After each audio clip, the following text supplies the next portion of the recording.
Suspect Chin Lu Zhao, a 66-year-old male resident, is a resident of Half Moon Bay. The semi-automatic handgun was legally purchased and owned. The victim at the hospital is out of surgery and stable. Victims were adults and a mixture of Hispanic and Asian descent. 7 males and 1 female. Only known connection between the victims and the suspect is that they may have been co-workers.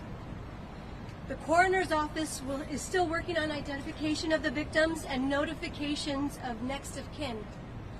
As some of these victims were members of our migrant community, this represents a unique challenge when it comes to notifications and identifications of next of kin. All of the evidence we have points to this being the instance of workplace violence. The Mounted Mushroom Farm, the first location, is where the subject was employed. I'd like to hand it off to now our District Attorney, Steve Wagstaff. Thank you, Sheriff.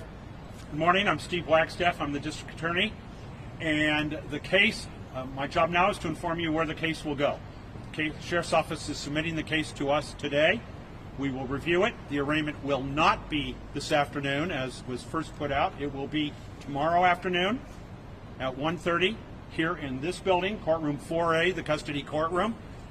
The charges have not yet been determined because until we review all of the information, we will make that decision later today or tomorrow morning. And again, the charges obviously involve the homicides involved, as the sheriff just said. I want to make a specific reference to the fact that I have been briefed on the Sheriff's Office investigation of this case, and cases like this, we've never had one in this county of this many deaths at one scene or one time. And so it was a very hectic scene. The Sheriff's Office did a magnificent job in investigating this case. I'm very proud to have the Sheriff's Office as our colleagues and Sheriff Corpus as my colleague. The work was done extraordinarily well. But again, in terms of precise detail, we're not going to be giving out a lot of precise detail on what was said. This is a case that is at the beginning stage. It has a long road to travel over the coming months and years. And to that extent, we don't want to try it out in the public eye, but instead, we will ultimately handle this case in one of the courtrooms in that building. So now I'll turn it back for any questions that may exist for us. Good morning. My name is Eamon Allen. I'm the Sheriff's PIO, and I'll take any questions now. 2 questions over here. One, I couldn't quite hear. Did you say purchased illegally or legally? It was a legally purchased firearm and owned. And the second question is, do you have evidence that the suspect was targeting these specific individuals? We're not releasing that information at this time. What kind of gun? It was a semi-automatic handgun. As far as make and model, we're not releasing that.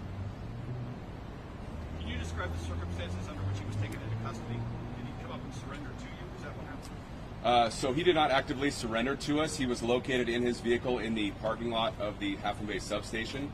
One of our deputies located the vehicle there and recognized it from the information we had from the scene.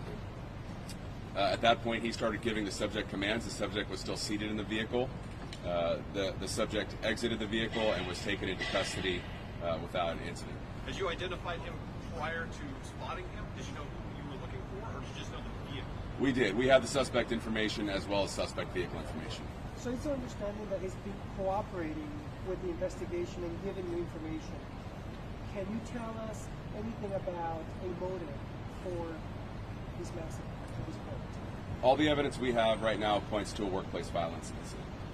Workplace violence? Yes. What was he upset about? We're not releasing that information at this time. What else can you tell us about victims? Anything else that we can share about victims? So we're still working on with the coroner's office on notifications of the victims' families. So we're not releasing specific identifying information of the victims.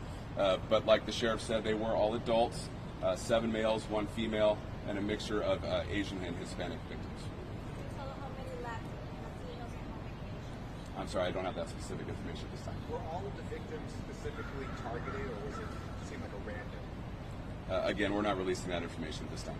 Is the female among the dead, or is she the one in the hospital? I'm sorry, I don't have that information.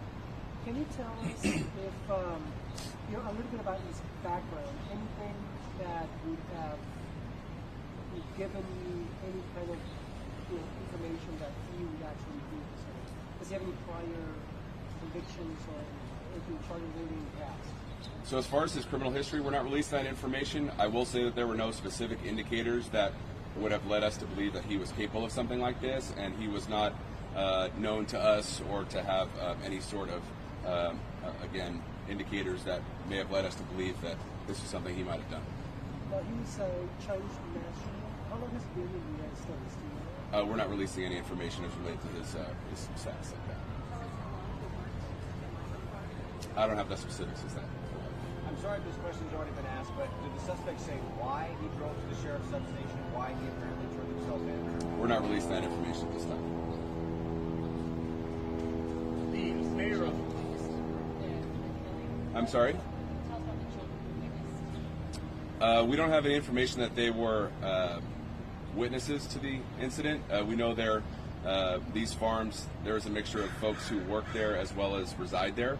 And we do know that there were some children in the vicinity, but as far as being specific witnesses to it, we don't have that information. Did the suspect live on the farm as well? I'm sorry, I don't have that information. the mayor of Half Moon Bay said in an interview this morning that a lot of these farm workers experience a lot of stress, anxiety because of the work conditions and the living conditions. Do you know what role, if any, that might have played in this?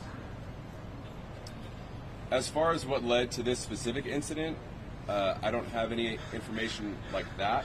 I will say that the coast has experienced its share of challenges over the last few weeks, specifically as it relates to all the incredible weather we've had. There's been flooding, there's been people out of work. So the coast has certainly had a share of challenges recently, and this just adds to that stress. Have you been able to do a search warrant at his home at all? Have you found any other weapons at his home? I'm sorry, we're not releasing that information. So I'll take maybe a couple more questions.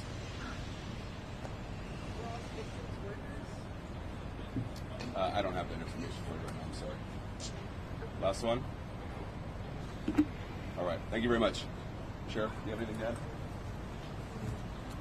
As we gain more developments, we will be apprising you of the information.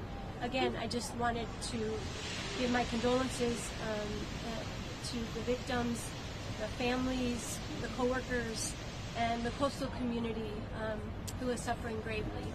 And we'll be working together as a county to heal. Thank you.